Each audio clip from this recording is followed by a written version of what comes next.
Hey guys, kembali lagi dengan gue Michael Kristiawan di podcast Online Seller Daily Life. Kali ini gue punya sebuah topik menarik karena gue mendapatkan ide dari waktu gue makan pagi. Judulnya adalah Di Balik Layar. Nah, apa itu di balik layar? Jadi gue bakal menceritakan gelapnya industri-industri yang gue tahu. Jadi mungkin ini akan sedikit kontroversial ya, tapi kalau buat lo orang yang pingin tahu sebenarnya industri di sini itu sebagus apa, segelap apa, atau ya seperti apalah. Nah, lo bisa dengerin podcast episode ini. Kali ini gue bakal bahas tentang gelapnya industri teh di Indonesia. Oke.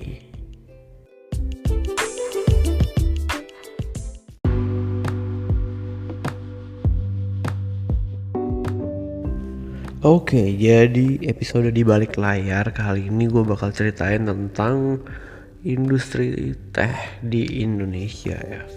Gue itu pernah suatu hari dulu ya untuk ngerekam company profile gitu sebuah perusahaan teh.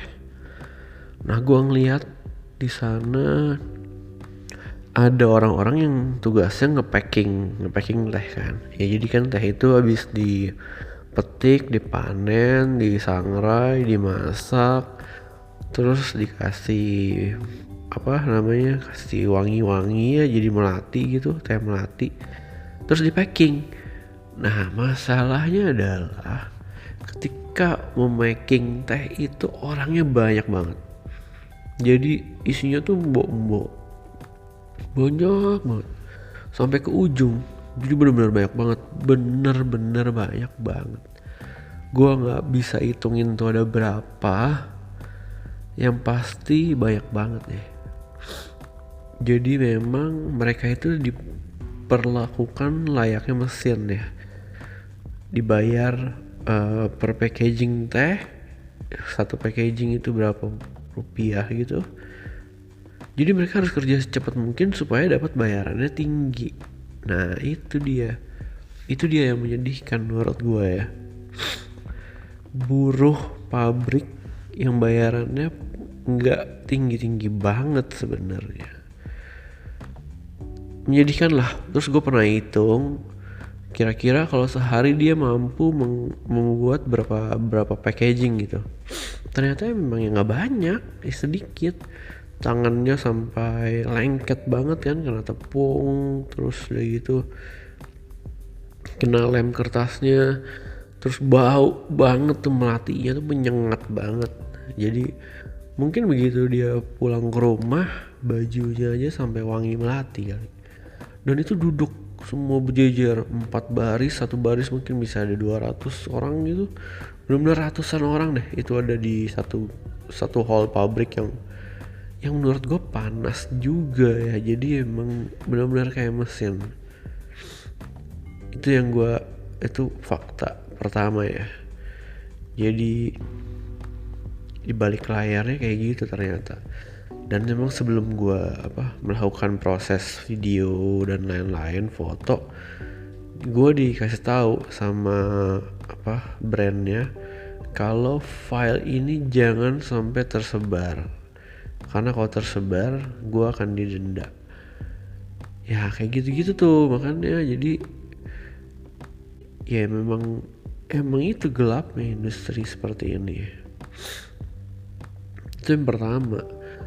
Terus ada lagi tentang teh dalam kemasan. Jadi kemasannya itu kayak gelas cup kecil gitu, yang dijual di lampu merah, dijual di warung-warung pinggir jalan. Sebenarnya pabriknya bagus, ada lantai 2-nya bersih, ada tempat tehnya tuh berkarung-karung ditaruh di mana, di satu drum besar, terus dimasak. Gulanya juga berkarung-karung ditaruh di situ, dimasak, bener-bener drum besar lah. Terus dialirin pakai pipa, harusnya kan disaring dulu ya, terus dialirin pakai pipa menuju ke Namanya tuh kayak corong kecil yang dia itu langsung keluarin gitu loh. Jadi corongnya misalnya ada 10, dia langsung ngisi ke 10 gelas itu kayak gitu. Jadi langsung ngisi ke 10 gelas. Nah itu tuh jorok banget tempatnya. Kan jadi namanya gelas dimasukin pakai mesin kan, jadi dia taruh ke traynya dari gelas cup gitu, taruh ke tray, ada yang miring-miring gelasnya. Jadi ketika dia miring harus dibenerin manual pakai tangan. Nah kalau nggak sempet dibenerin manual kan tuh memang pabrik kan cepet banget ya prosesnya. Kalau nggak disempet dibenerin manual ya berarti kan ada satu corong yang akan overlap kan, jadi dia nggak bakal kena gelasnya. Dan itu kan belepotan kemana-mana tuh teh manis lengket itu kan. Jadi lantainya itu jorok, lengket-lengket, bau manis gitu, bau teh manis lengket-lengket dan jorok banget. Ya lu bayangin aja masuk ke ruangan produksinya tuh lengket-lengket gitu. Lengketnya kalau lu bawa keluar jalan ke depan juga lengket-lengket. Kadang ketika udah ketika airnya udah masuk, air tehnya disaringnya juga pakai spons gitu loh. Di atas corongnya ada sponnya gitu. Jadi ya mungkin ada biar apa ya, biar daun tehnya yang tempat ngikut nggak masuk ke teh itu. Tapi tetap aja kan ngeliatnya juga nggak bagus ya. Nah habis itu kan ditutup, di seal pakai penutupnya, pakai mereknya gitu. Terus ke depan sama ibu-ibu lagi, banyak banget tuh ibu-ibu, dimasukin manual satu-satu ke dalam dus, manual pakai tangan satu-satu masukin ke dalam dusnya juga disusun manual, semuanya manual. Kalau yang ini ya ini manual. Jadi ya udah, masih menggunakan banyak ibu dan bapak, ya pokoknya banyak orang lah dia jadi karyawannya kayak mesin gitu. Terus nah masalahnya adalah tempat itu udah diaudit, jadi emang areanya bersih yang dua. Masalahnya ada satu pintu yang menghubungkan ke area yang kotor, yang jorok, yang mesin kuno gitu. Ada, jadi memang pabriknya besar banget, makanya dia bisa memproduksi satu gelas cup itu mungkin harga jualnya 1000-an, makanya bisa murah banget kan. Nah masalahnya karena ada mesin yang banyak, jadi cost produksinya jadi murah. Tapi daerah sononya, jadi misalnya dari panjang, dari atas kan tehnya dimasak, terus dikasih pipa menuju ke 10 mesin. Nah 2 mesin itu bersih, tempatnya bersih, lantainya bersih semuanya, tapi 8 yang lain ya kotor, mesinnya juga mesin kuno. Jadi ya itulah kenyataan yang harus dihadapin ya.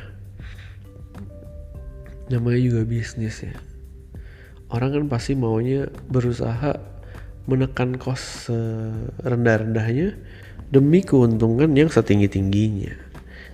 Jadi itu episode untuk di balik layar tentang industri teh. Nah buat kalian yang pengen dengerin episode di balik layar lainnya, bisa cari di podcast kesayangan Anda. Kamu cari ada namanya hashtag di balik layar. Oke, itu aja, sekian. Terima kasih sudah mendengarkan podcast episode di balik layar. Sampai jumpa di podcast episode berikutnya. Bye bye, have a nice day guys.